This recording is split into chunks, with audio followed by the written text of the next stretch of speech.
अस्सलाम वालेकुम दोस्तों, क्या हाल है आपका? ठीक ठाक है, खैर खैरियत से। उम्मीद करता हूँ खुश होंगे आप और मज़े में होंगे। बड़ी ईद आ चुकी है, सबको एडवांस बहुत बहुत मुबारक।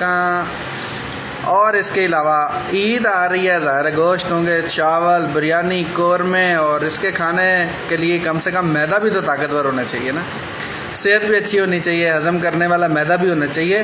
तो उसके लिए ये पक्की जनाब तैयार की है। कीमत सिर्फ इसकी 300 रुपये है।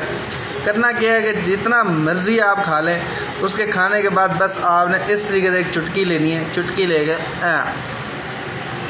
वाह वाह वाह, बस ऐसे ही करके खा लेना है जनाब। चुटकी लें, आधा चम्मच लें और फ़ौरन खाया पिया सब हज़म। तो अपना ऑर्डर लेने के लिए अभी रब्ता कर सकते हैं। मेरा नंबर आपको बायो में मिल जाएगा, टाइटल में मिल जाएगा। अपना बहुत सारा ख्याल रखें, दुआ में याद रखें।